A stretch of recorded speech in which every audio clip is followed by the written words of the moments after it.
We saw a psychiatrist, I think, when she was about 3, and they did the autism testing and found that she fell within the spectrum. Mainstream primary school was our choice. She didn't actually qualify for special school at that point because she didn't have any other disabilities. They checked her coordination skills and her motor skills, and she passed with flying colours. And they said that special school at that point wasn't really viable for her. It's important in this process that all children go to a mainstream school. We know that for most people, for most of us, we end up in a mainstream community. The reality is, for most of us, we live in this society. If we keep people isolated and outside of this society, at what point do those guys then get to learn the rules and the behaviours that are expected in our society? I feel that Athena needed role models which she could not mimic or ape, but just have those role models so that she can understand and learn how to behave properly. As it turned out, Athena had an aid.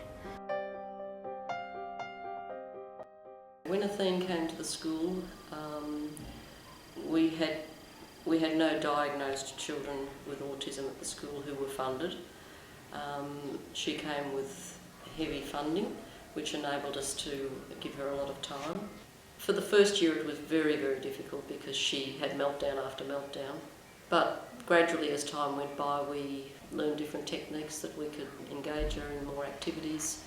She had no language in the beginning. It was echolalia, which means if I spoke to her she would repeat the question or repeat my words back to me.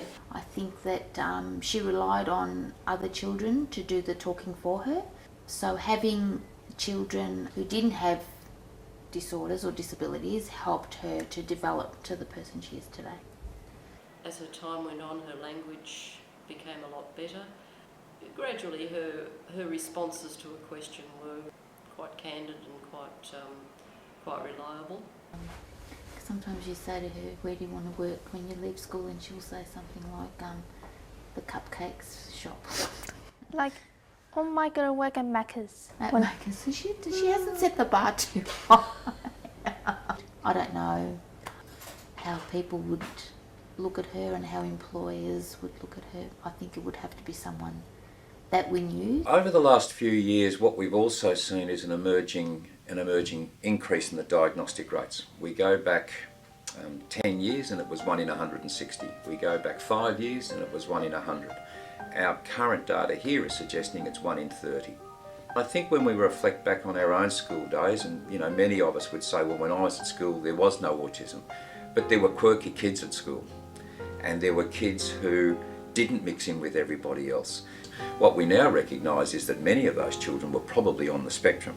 For those who have more significant impairments with their autism, those children historically wouldn't have gone into a mainstream school. Those kids historically would have gone into a special school or would have been institutionalised. They did some amazing work for her. I'm so indebted to that school because they did some fabulous things for both girls, really. They really did. They went out of their way. I can't imagine any other school doing what they did for them. It's simple.